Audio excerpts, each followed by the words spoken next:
Conferência das Partes, as COPs, são encontros globais que reúnem países para negociar e definir ações de enfrentamento às mudanças climáticas. Elas servem como espaço de construção de compromissos internacionais, buscando alinhar metas de redução de emissões, financiamento climático e cooperação entre nações.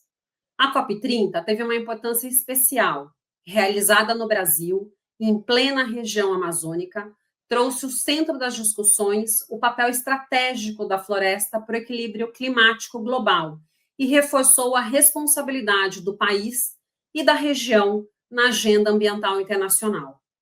Hoje, vamos conversar com Juliana Marcucci, gerente de políticas climáticas e mercados de carbono na Laclima, sobre os resultados e desafios que marcaram a COP30.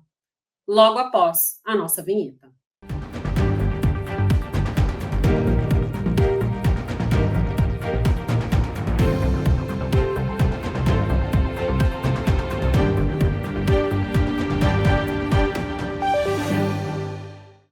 No programa de hoje, vamos discutir os principais resultados da COP30 e os impactos das negociações realizadas na Amazônia para o futuro climático global. E para falarmos sobre este tema, vou conversar com a Juliana. Tudo bom, Juliana? Olá, Renata, tudo bom? E você? Tudo jóia. Juliana, antes da gente começar, eu queria que você falasse um pouquinho sobre a sua trajetória e a sua atuação profissional. Claro. Bom, antes de mais nada, um prazer estar aqui. Muitíssimo obrigada pelo convite. Parabéns pela iniciativa. Falando um pouco de mim, sou advogada de formação. Comecei a minha carreira profissional trabalhando na advocacia corporativa, em escritórios de advocacia, focada bastante em direito empresarial, societário, e foi aí que acabei me apaixonando pelo direito ambiental, com o qual eu trabalhei, acho que quase 15 anos, e de uns anos para cá, tenho focado no trabalho de consultoria jurídica, focado também em direito ambiental, mas expandindo um pouquinho ali para práticas ESG e direito climático. E depois de tantos anos na advocacia corporativa, hoje a minha consultoria ela é mais focada para terceiro setor e políticas públicas. Então, atualmente eu sou gerente de políticas climáticas e mercados de carbono na Laclima. A Laclima ela é uma organização focada no desenvolvimento e disseminação de conhecimento para diferentes stakeholders relacionados a ações climáticas. A gente nasceu como uma rede de advogados e estudantes de direito.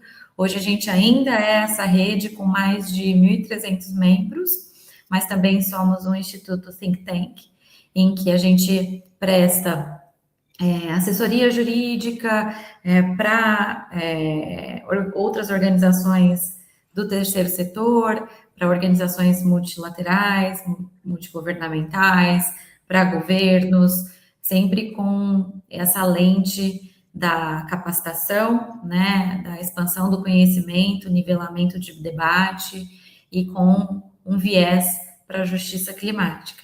Então, isso é o que eu faço hoje. Dentro da Laclima, eu também acompanho, faço parte da delegação que acompanha as negociações sob a Convenção Quadro das Nações Unidas em Mudanças Climáticas, também a Convenção da Diversidade Biológica e os trabalhos paralelos às famosíssimas COPs, como foi a que a gente teve aqui esse ano. Perfeito. Juliana, eu sei, a gente já se encontrou, acho que em algumas edições, essa inclusive, mas eu sei que você acompanha há bastante tempo as COPs, e todas essas discussões, que não são discussões que acontecem só uma vez no ano, nessa época em novembro, são discussões ali que caminham o ano inteiro e no final do ano a gente tem um resultado de todas essas pequenas outras discussões que aconteceram no decorrer do ano, E essa COP aconteceu no Brasil, tinha uma expectativa muito grande para que a gente para que avançasse mesmo com as questões climáticas. Tiveram ali visões positivas, né? Alguns comentários negativos, inclusive, a respeito da COP.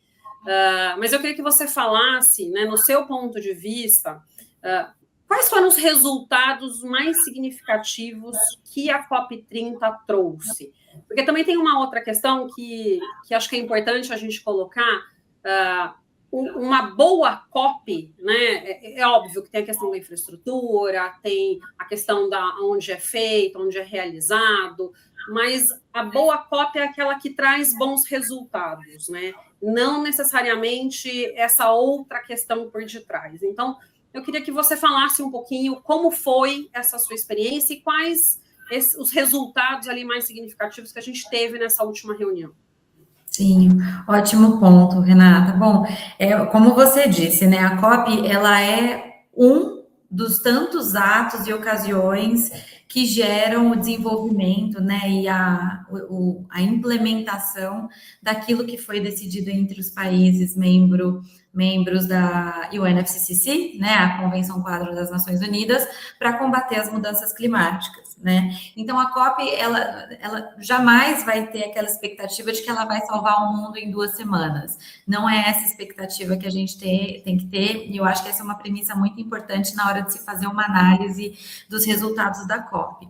Essa nossa COP, e aí faço até um parênteses que a gente já conversou bastante sobre isso, né? Eu acho que por sermos brasileiras, e estamos na posição de anfitriões, né, dessa conferência tão importante, fica um mixed feelings aí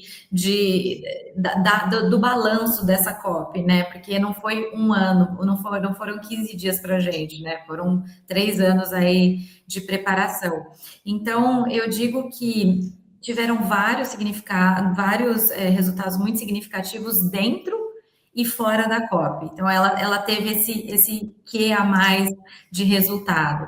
Bom, aqui eu acho que o primeiríssimo que a gente pode comentar é a decisão do mutirão, né? Foram mais de 100 decisões nessa COP sobre diversos assuntos ali elencados dentro do Acordo de Paris, do Protocolo de Quioto, da própria UNFCCC, né? E dentre eles, eu acho que vale a pena a gente destacar, né, o que eles usaram como a linguagem decisória de um acordo internacional, né, o pediram esforços para triplicação do financiamento para iniciativas de adaptação climática, né? Isso foi uma coisa bem relevante. A gente está falando aqui de 120 bilhões de dólares por ano, né? Ou seja, quando a gente diz que pediram esforços para os países membros conseguirem essa triplicação, não quer dizer que é uma obrigação mandatória que foi colocada ali, mas mas já é muito importante porque é um destaque que se dá, né, a quase 200 países membros ali na hora de se negociar, e lembrando que toda decisão de COP tem que ser um consenso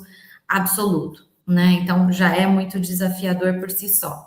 No entanto, é importante também a gente dizer que, em contrapartida a esse passo à frente, ele traz alguns pontos desafiadores de que, por exemplo, esse prazo para atingir essa meta, ele passou de 2030 para 2035. Isso significa que, na prática, cria-se um déficit de recursos, né? Empurra a meta para frente, então não tem um impacto tão expressivo como seria a priori se fosse apenas triplicar sem prorrogação de prazo.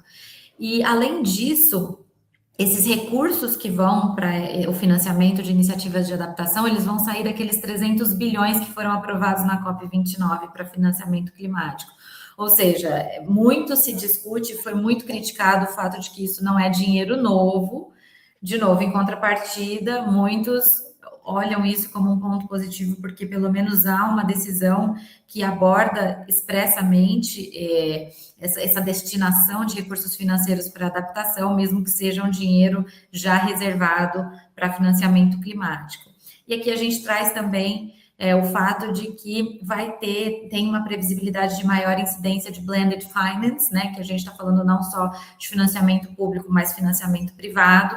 Isso, de certa forma, tem um aspecto negativo para financiamento de adaptação, né, porque o financiamento privado normalmente vem ali do norte global com as suas incidências, né, os seus juros, etc. Então, o melhor dos mundos seria um financiamento público, seriam doações, mas não é aí que a gente está nesse momento. Existe muito a caminhar para se chegar num mundo ideal. Né? Outra coisa, aprovação do mecanismo de transição justa, né? Então, foi decidido se aprimorar a cooperação internacional para essa transição justa, né, por uma economia de baixo carbono, com mais assistência técnica ao sul global, capacitação, transferência de conhecimento, né? Houve uma coisa muito importante, o reconhecimento dos direitos e contribuições dos povos indígenas e afrodescendentes. Foi a primeira vez que esse termo foi mencionado em decisões da COP. Isso vem de uma luta antiga já, do reconhecimento dos afrodescendentes dentro do pool de stakeholders que tem esses direitos a serem reconhecidos dentro da UNFCCC, né? Mas aqui a gente tem o quê? O próximo passo, ou seja, nem tudo foi decidido ali, então fica para os próximos, que vai ser apresentada uma proposta em Bonn em meados do ano que vem, definição dos moldes de como o mecanismo de transição justa vai complementar o fluxo de trabalho que já existe dentro da convenção. Né? E um ponto negativo é que esse tema ele não chegou a ser vinculado expressamente à pauta de financiamento, então ainda são caminhos paralelos. Né? Além disso, eu acho que a gente menciona aqui mais rapidamente as iniciativas fora da agenda, né? Então, por exemplo, a gente vai conversar aqui que não houve uma menção expressa à transição para longe de combustíveis fósseis, mas ficou acordado, né, entre um conjunto de países, mais de 23 países, Brasil incluso, que foram liderados, inclusive, pela Colômbia e pela Holanda, que vai acontecer a primeira conferência sobre transição para longe de combustíveis fósseis em abril do ano que vem, na Colômbia, né? E além disso, o Brasil ele lançou no início os 2 roadmaps, os mapas do caminho, como têm sido chamados em português, que não entraram nas decisões, mas a presidência da COP se comprometeu no ano que vem em trabalhar assiduamente nisso, e já começou, inclusive, que é o roadmap para a transição para longe dos combustíveis fósseis e o roadmap para fim do desmatamento. Além disso, acho que a gente pode mencionar mais 2 últimas iniciativas paralelas, muito importantes que aconteceram, que foi o comunicado sobre os investimentos que vão ser feitos no Tropical Forest Forever Facility, que é o TFFF, né, que é o Fundo para Financiamento e Investimentos com Retorno no fim do desmatamento, né, que ficaram ali em mais de 6 bilhões e meio de dólares, incluindo Brasil, Indonésia, França, Noruega, Alemanha, e o lançamento da Coalizão Aberta dos Mercados Regulados de Carbono, que é uma iniciativa brasileira que vários países também já aderiram, de se harmonizar, né, as regulamentações mundo afora sobre sistemas cap and trade de mercados de carbono e outras formas de taxação de carbono, como, por exemplo, o Carbon Tax. Uhum. Muitas decisões positivas, né, Juliana? Porque se a gente, acho que você mencionou aí vários pontos, a questão, né, de você tratar essas comunidades afrodescendentes, os indígenas, então a gente vê uma integração, né, uma participação aí de aspectos sociais que talvez não eram vistos, né, ou não eram considerados da forma como foi considerado dessa vez. Acho que a questão ali de alguns, né, financiamentos, alguns projetos que estão saindo, todo mundo tem a ânsia de se discutir a questão dessa transição, né, sair da questão dos combustíveis fósseis e caminhar para combustíveis ambientalmente, né, menos agressivos. Acho que essa é uma ânsia que acho que pelo menos há 2, 3 anos a gente escuta muito, né, desde Dubai, as 2 últimas COPs anteriores, né, 28 e 29, que ocorreram em países com uma produção petrolífera mais né, emergente, então se discutiu muito isso. E é óbvio que não dá para a gente fazer uma mudança da noite para o dia, mas eu acho que é um caminho, né? Então, eu acho que temos caminhado de forma talvez um pouquinho mais lento do que gostaríamos, mas temos avançado, né? Exatamente. E daí o que eu queria saber de você é em que medida, né, esses acordos que foram firmados, eles avançam além das metas já previstas, né? Porque toda COP, a gente chega para uma COP com algumas metas, ou se colocam metas a serem atingidas nessa COP, e a gente sabe que muitas vezes né, fica aquém. Então, como que esses acordos eles avançam além das metas previstas em COPs anteriores? Uma boa pergunta. Bom, acho que para a gente explorar isso, né, é muito complexo por conta disso que a gente está conversando. Muita gente, é um mixed feelings, né? Muita gente acha que falar que os acordos firmados avançaram, outras pessoas têm uma visão mais otimista, como você colocou. Gente, não é tudo que se resolve aqui, mas são a passos lentos que se caminha aqui num cenário de multilateralismo, né, onde o consenso ele é fundamental para se avançar. Então, dito isso, né, a gente tem que olhar que essa COP ela foi muito complexa, porque, e aí eu vou tirar o meu chapéu de brasileira aqui, vou tentar ser o mais imparcial possível, mas o esforço da presidência da COP, ele foi gigantesco, né? A diplomacia brasileira, ela é muito conhecida pela sua eficiência em se atingir consensos, em ajudar as outras partes na negociação. Então, existia muito essa expectativa de que isso fosse acontecer. E a gente está falando de 10 anos de Acordo de Paris, ou seja, foram 10 anos criando as regras, e chega uma hora, gente, que não tem mais regra para ser criada, você tem que colocar essas regras em prática, né? E era o que se esperava aqui. No entanto, mesmo que a gente tenha tido uma presidência muito ativa, com muito esforço, e eu diria até muito resiliente, porque no último dia eles ficaram até 8 horas da manhã, né, negociando para começar a plenária 11, meio-dia, a plenária de fechamento, a gente teve muita resistência de outros países, principalmente aqueles que não querem essa transição para longe do combustível fóssil, né? Só explicando por que a gente fala para longe de combustível fóssil, que para mim é uma frase um pouco estranha, mas que até isso na negociação de Dubai, né, Renata, você também estava lá, foi um impasse, porque o mais lógico a se dizer é um phase out, né, é terminar o uso de combustíveis fósseis, mas isso seria demais ali naquele momento da negociação. Então, é muito abrupto, né, Juliana? Exatamente. Então, o meio do caminho que eles conseguiram acordar foi essa expressão. E países, por exemplo, né, o show da vez nessa COP30 foi a Arábia Saudita. A Arábia Saudita, ela teve muita resistência nos bastidores, ela teve todo um emaranhado ali de estratégias negociais, inclusive para barganhar temas, né? Então, ela cedia em alguns temas da negociação, tudo para se evitar colocar combustíveis fósseis, né, a transição ali em algum texto de decisão. Mas pintando todo esse cenário, né, para a gente fazer essa análise, eu acho que existem alguns pontos que tiveram avanços, né, o artigo 6, que a gente vai falar, mas o que eu queria destacar aqui, que eu acho interessante, foi a aprovação dos 59 indicadores de progresso das medidas de adaptação, né? Então, há anos essa agenda vem sendo discutida, eles começaram com milhares, literalmente milhares de indicadores, né? Só contextualizando, são os indicadores, na coisa prática aqui, são os pontos que vão indicar se as medidas de adaptação climática estão sendo ali implementadas, né? São os pontos, os tópicos de avaliação dessa implementação.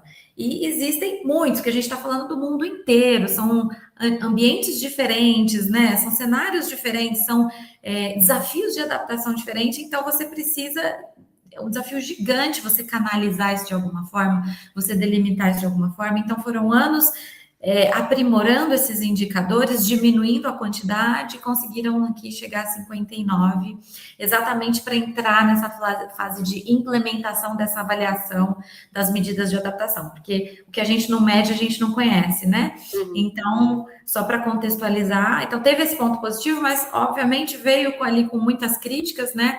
Muitos consideraram essa seleção muito conservadora, não mensurável, que não estava alinhado com as recomendações que já tinham sido apresentadas por especialistas ao longo dos anos. Alguns países disseram que indicadores que nem estavam naquela lista de milhares foram colocados aqui. Então, foi uma decisão, mas ainda com muita crítica, mas vista de uma forma muito positiva, porque foi um avanço numa pauta muito difícil, né? Existiram processos ali protestos de países como Panamá, Uruguai, mas passou.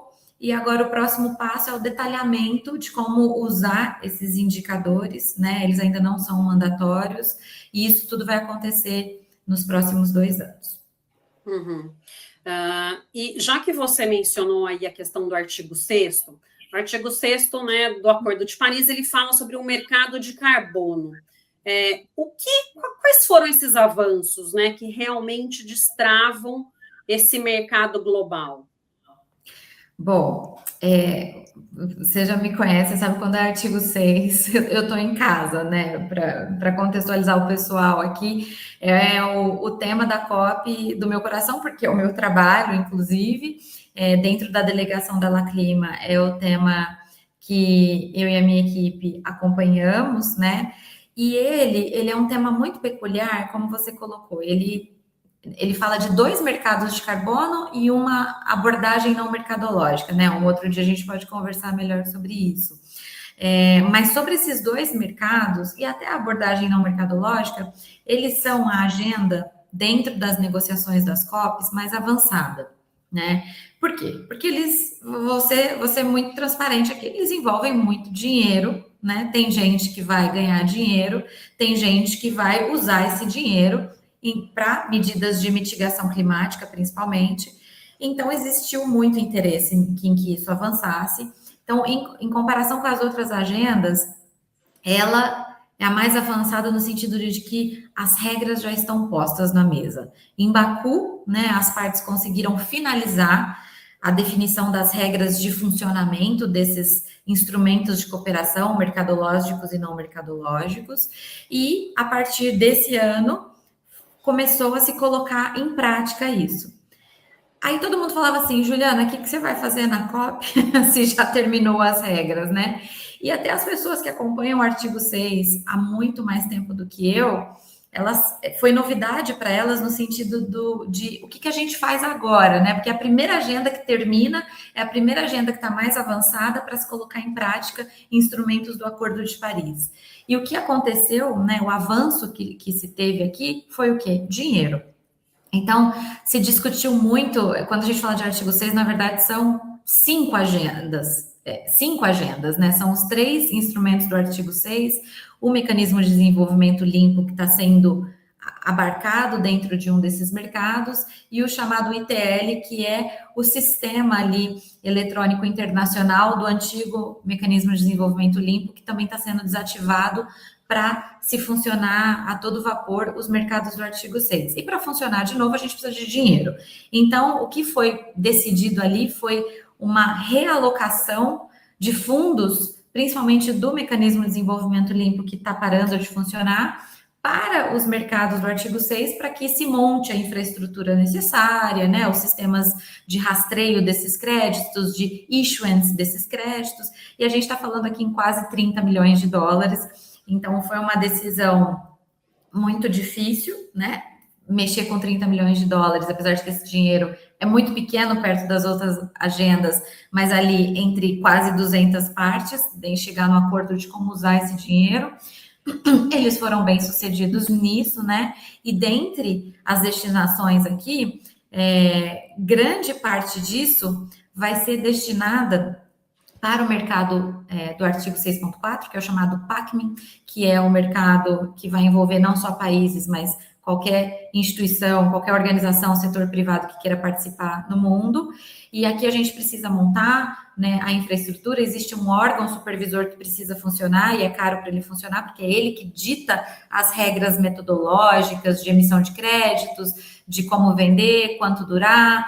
Então, precisa de muito dinheiro para isso, isso foi decidido, mas grande parte desse dinheiro, e eu acho que aqui é um negócio muito legal que muita gente não se atentou, quem fica um pouco mais fora da agenda, é que esses milhões que serão investidos ali para o funcionamento, eles têm a obrigação de ser retornados para o fundo de adaptação da UNFCCC. Ou seja, é um empréstimo que vai ser feito ali para o artigo 6, para colocar a coisa em funcionamento, e logo que o mercado do 6.4 se tornar autossuficiente, autofinanciável, ele volta a pagar esse dinheiro para o fundo de adaptação. Então, foi uma decisão bem estratégica, um avanço bem importante, e estão a todo vapor, né? Como você disse no início, a COP é um dos eventos de implementação da UNFCCC. Então, paralelo a isso, tem muitas outras coisas acontecendo nesses mercados, né? O órgão supervisor, os países que queiram participar estão se organizando para isso, Brasil incluso, e a ideia é que no ano que vem a coisa já comece a funcionar com mais potência ainda. Perfeito. E, Juliana, já que, né, a gente está comentando aqui da questão dos compromissos financeiros, eu queria que você falasse um pouco, né, do Fundo de Perdas e Danos, que sempre, né, nas últimas COPs, é um ponto sensível, é uma discussão, e eu queria que você também explicasse o porquê que é importante a existência desses fundos financeiros, né? Por que é importante para a questão dar certo? Bom, essa importância, né? Foi muito bom você tocar nisso, porque acaba sendo uma agenda, né? Ele teve o Fundo de Perdas e Danos, ele teve aí nos últimos anos uma visibilidade maior, né? Durante a criação dele, a criação dos mecanismos que fazem a gestão disso, né? Ficou-se muito tempo decidindo onde que o fundo seria alocado no sentido do gerenciamento dele, né? Em qual país, etc. Mas esse ano que a gente sentiu, né? A Clima também acompanha esse tema muito de perto, é que teve muito impasse na sala de negociação, foi uma negociação muito difícil, muito frustrante, não se avançou muito, né? O que se discutiu mais foram questões procedimentais de gestão desse fundo, mas é muito importante a gente ter em mente que eles são fundamentais, porque eles fazem o quê? Eles trazem transparência para a destinação desses recursos, né? Estamos falando de uma época de implementação é dinheiro, ter os fundos é importante para trazer essa transparência, trazer essa equidade na hora de aplicação, para se certificar de que as regras de funcionamento e destinação desses recursos, elas estão sendo observadas, a participatividade dos países mais vulneráveis, né, que em geral é o sul global, na gestão desses recursos, porque no final do dia os maiores destinatários disso são os países do sul global, né? Então, esse ano, mesmo que não houve muito avanço no sentido de destinar recursos, se eu não me engano, o fundo está em mais ou menos 800 milhões de dólares, né? Não é tão expressivo como deveria ser, mas as negociações, as decisões que aconteceram ali, elas foram muito mais focadas na parte gerencial mesmo, né? De como vai se dar isso nos próximos anos. Eu acho que de dinheiro mesmo a gente não tem muito a explorar aqui. Tá, perfeito. E Juliana, você mencionou, né, acho que logo na sua primeira fala, da questão da transferência de conhecimento, de tecnologia, que é uma coisa super importante. Muitas vezes, né, até eu mesmo já me questionei do porquê que essas reuniões precisam ocorrer de forma presencial, né? Porque se a gente está discutindo emissões, poluição, o deslocamento de cada pessoa que vai para essa reunião, toda a geração de resíduos que a gente tem no evento, as próprias emissões que acontecem, é algo de se pensar, né? Por que isso não é feito de forma virtual? Por que é presencial? Né, fazendo uma reflexão um pouco mais profunda, eu acho que essa troca que a gente tem de conhecimento, de expertise, ela só é possível nesses eventos presenciais, né? Se a gente tivesse uma reunião online, eu acho que, né, acho que 50% talvez a gente perderia do que a gente tem ali nesse ganho presencial. Então, acho que essa transferência, né, porque quando a gente fala, às vezes, de países mais desenvolvidos, a tecnologia está ali, todo mundo conhece, o conhecimento também é algo um pouco mais disseminado, mas quando a gente vai para países não tão desenvolvidos, é mais difícil a aquisição, né, do conhecimento, de tecnologia, de saber como que o mundo está tratando de determinados assuntos, né? E daí a gente também precisa falar da questão do financiamento climático para países em desenvolvimento, porque acho que também faz parte dessa pauta. Então, o que a COP30 ela trouxe de novidade relevante sobre esse financiamento para esses países em desenvolvimento? Porque, tudo bem, né, historicamente a gente sabe que os países mais desenvolvidos contribuíram mais para as emissões de gás de efeito estufa e mais para a questão climática. Mas não dá para tirar esses players do mercado também, porque são players importantes, né? Acho que todo mundo tem que fazer a sua parte. Então, eu queria que você abordasse um pouco essa questão também. Claro. Essa reflexão que você fez, assim, também já fiz várias vezes e ela diz muito, né, sobre... Ela responde muitos questionamentos, porque muitas pessoas dizem, mas vocês estão falando sobre... diminuir os impactos das mudanças climáticas, mas ao mesmo tempo vocês fazem uma convenção que tem que ir o mundo inteiro voando para lá, o impacto ambiental gigantesco, etc. Mas assim, no final do dia, somos seres humanos. No final do dia, né? O contato, ele é fundamental, é assim que a gente funciona. E uma coisa assim, dentre as coisas que eu queria trazer aqui, reagindo à sua pergunta, Renata, gente, é o fuso horário.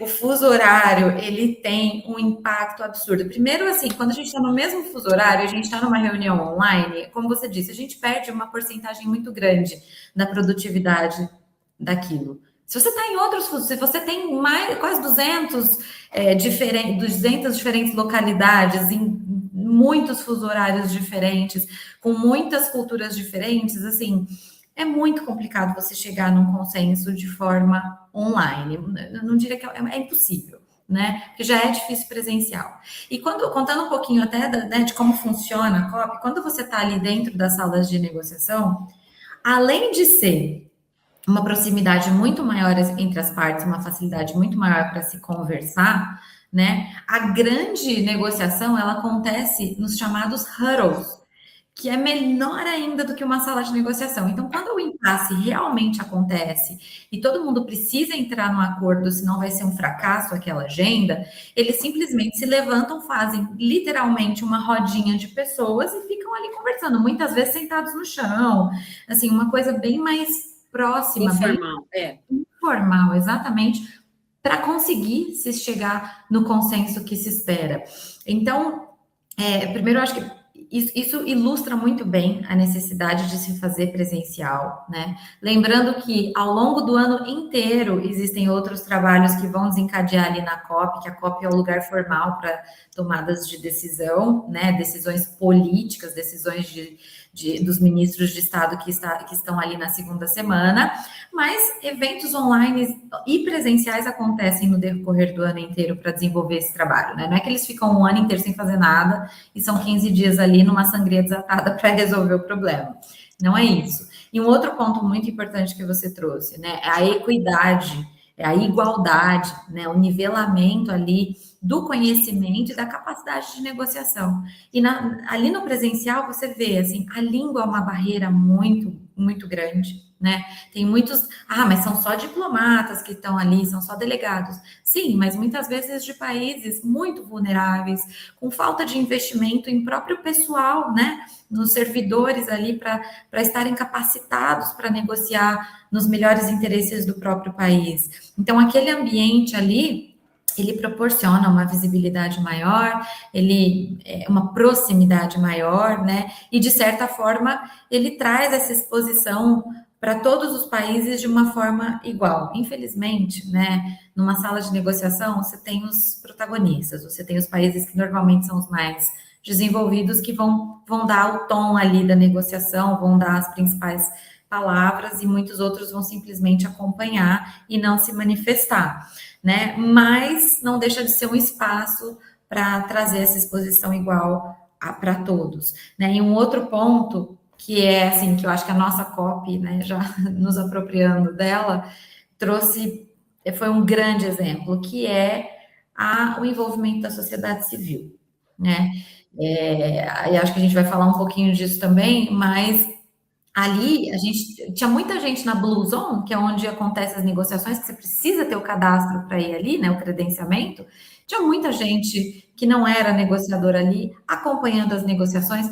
Tinha muita gente fazendo, e com perdão da palavra, turismo da COP, que isso infelizmente é algo crescente, que não sabia nem o que estava acontecendo ali, mas estava lá tirando foto. Mas tinha muita gente do setor privado, da sociedade civil, do terceiro setor, organizações de extrema importância mundialmente para a representação dos direitos da sociedade civil, que estavam lá acompanhando assiduamente, entendendo o que estava acontecendo e fazendo pressão, né? Como foi o caso ali de se incluir, né, a expressão afrodescendentes nas decisões. Isso é uma grande vitória da sociedade civil, principalmente.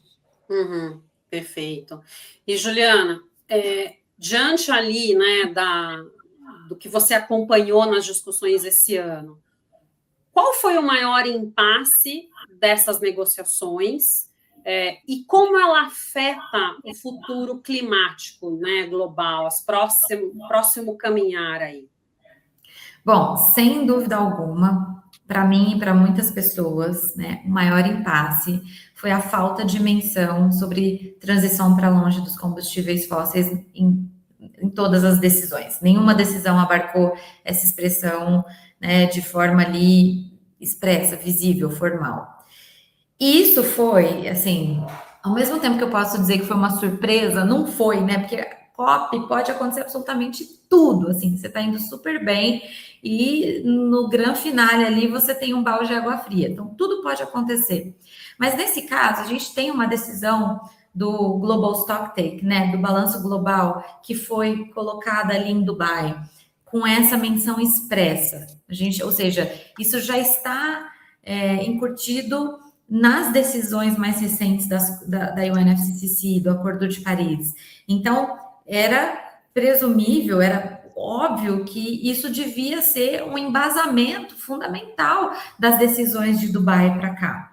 E, de repente, aparentemente houve um lapso ali, que obviamente não foi um lapso, foi completamente proposital, mas que se tirou ao máximo essa premissa das decisões dessa COP. Então, e isso foi, na minha opinião, o maior fracasso, né? Foi uma contradição absurda e foi o motivo do maior impasse, né? Porque ao mesmo tempo que o tom que foi dado pela presidência da COP, que é o Brasil, era o aumento da ambição em mitigação, que era a implementação, a COP da verdade, tantos outros nomes que surgiram ali, no final do dia isso ficou de fora da decisão, né? E foi um impasse tão grande, e até mencionar aqui um episódio, né, das novelas da COP, né? Que toda COP tem a sua plenária de abertura, a sua plenária de fechamento. E na plenária de fechamento, o presidente da COP, no caso, o embaixador Corrêa do Lago, ele fica ali relendo absolutamente todas as decisões que foram tomadas ali nos últimos 15 dias, e ele literalmente bate o martelo na mesa como um símbolo, né, de que a decisão ela foi tomada.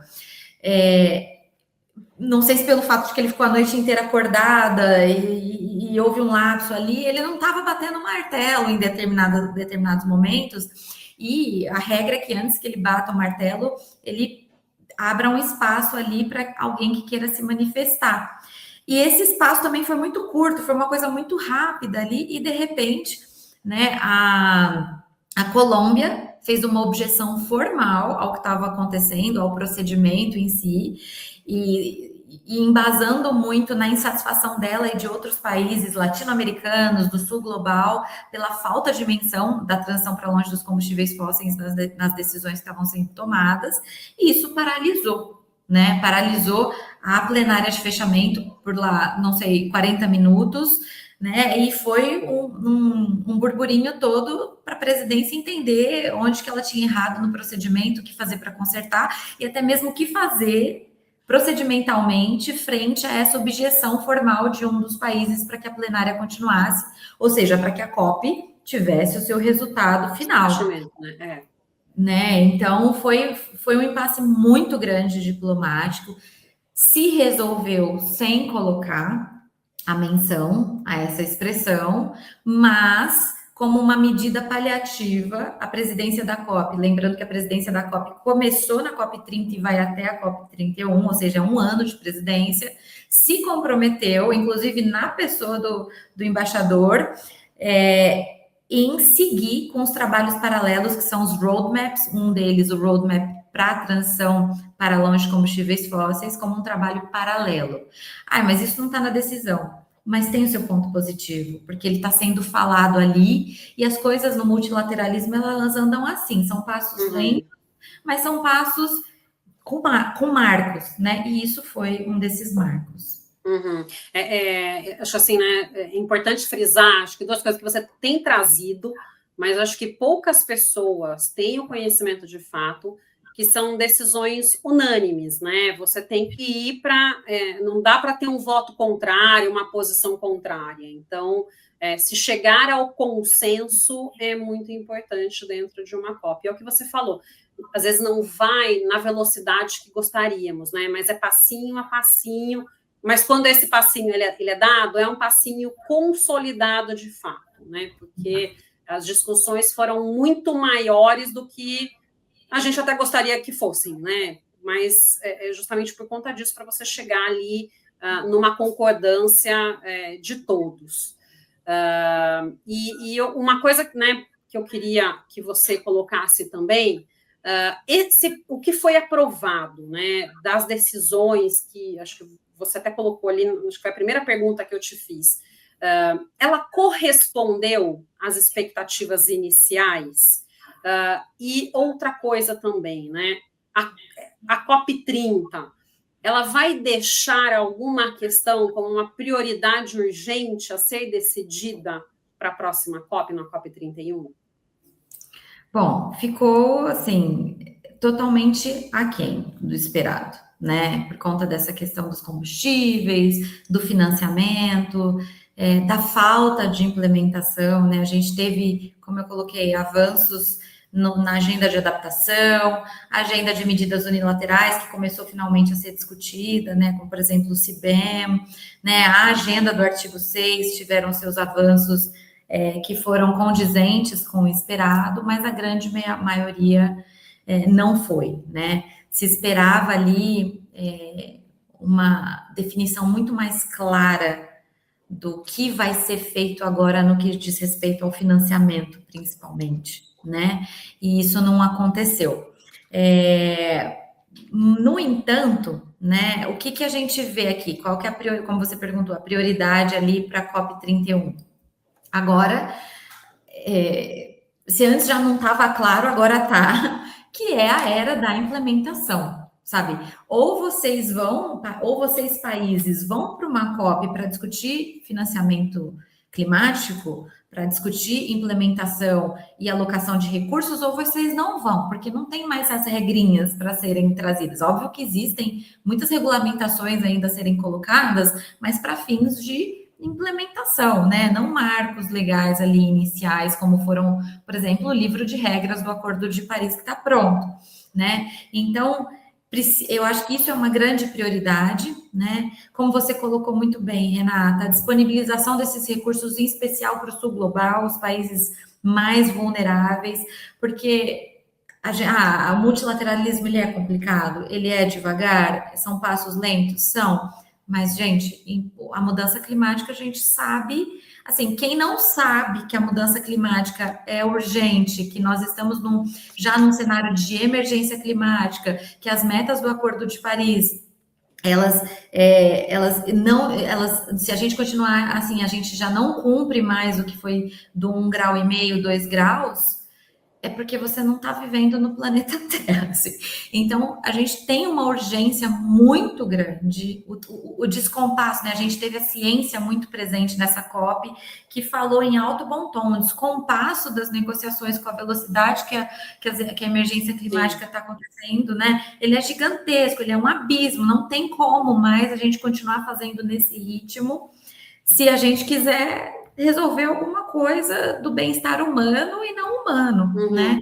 Então, essa urgência do processo também, né, de se revisar o multilateralismo para ele ficar mais eficiente. A gente está, por exemplo, uma das pautas que a gente acompanha é tecnologia, né, que muita gente nem sabe que tem.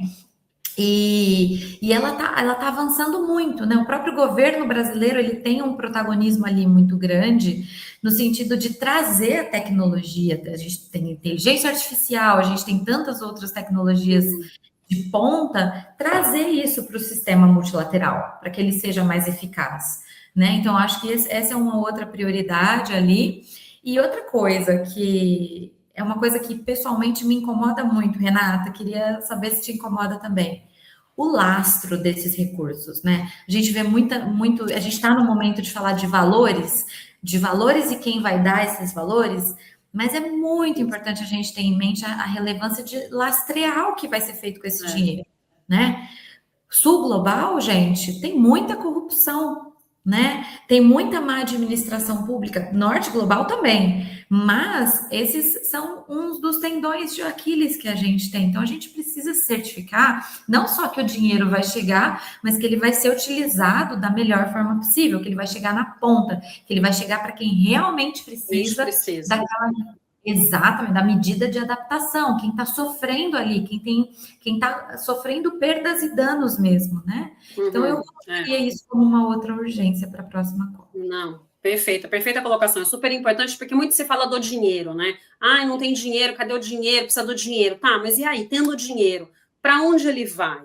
Né? Qual é esse mecanismo para se comprovar que ele vai chegar para quem precisa e para o que precisa, né? Porque às vezes ele até chega para quem precisa, mas por uma outra questão, e não exatamente para aquela finalidade que é a questão climática, pensando né, em várias necessidades que a questão coloca. Não, perfeito, Juliana. E, infelizmente, né, para a gente finalizar aqui essa nossa conversa, eu queria que você deixasse uma mensagem final para a nossa audiência. Com certeza. E já deixo meu agradecimento, infelizmente mesmo, porque adoro conversar com você e adoro conversar sobre esse assunto. Sobre o tema, né? Ficaria por aqui por muito mais tempo.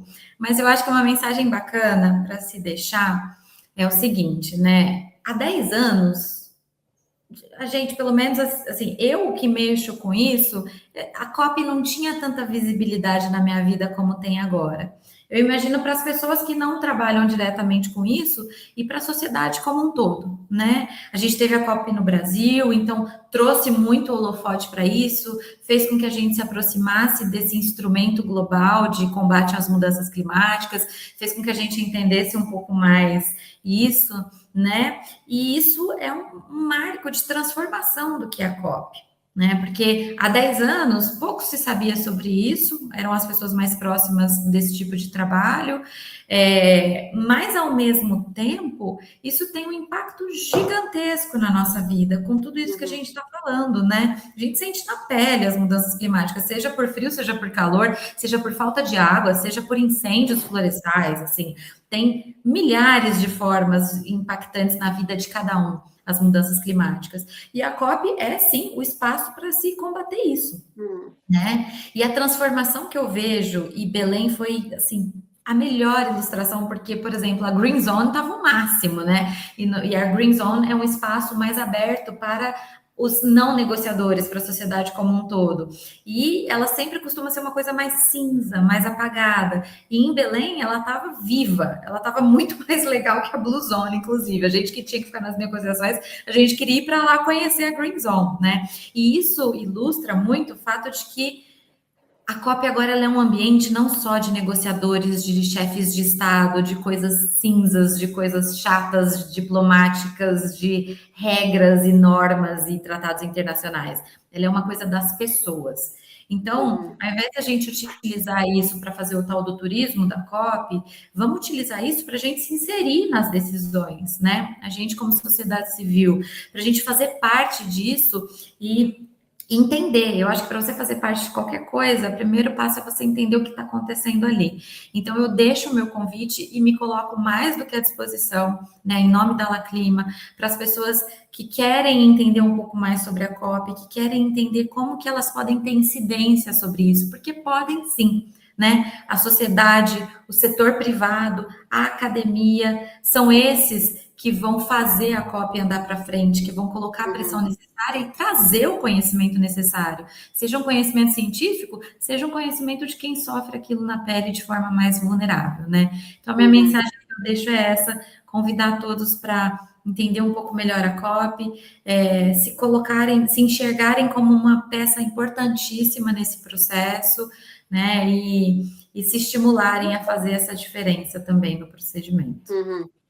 Perfeito. Juliana, eu acho que é o que você falou, né? A participação popular esse ano realmente teve um engajamento da população, né? Do paraense, de estar indo, de estar participando. Eu acho que esse contato com a COP, muita gente passou a ter, desmistifica um pouco os assuntos que são tratados, a necessidade, a urgência que a gente precisa. Mas eu concordo com você que, né, de toda essa nossa conversa, a gente fica, no fim das contas, com uma sensação de que a gente ficou devendo, porque acho que a expectativa era muito grande, né?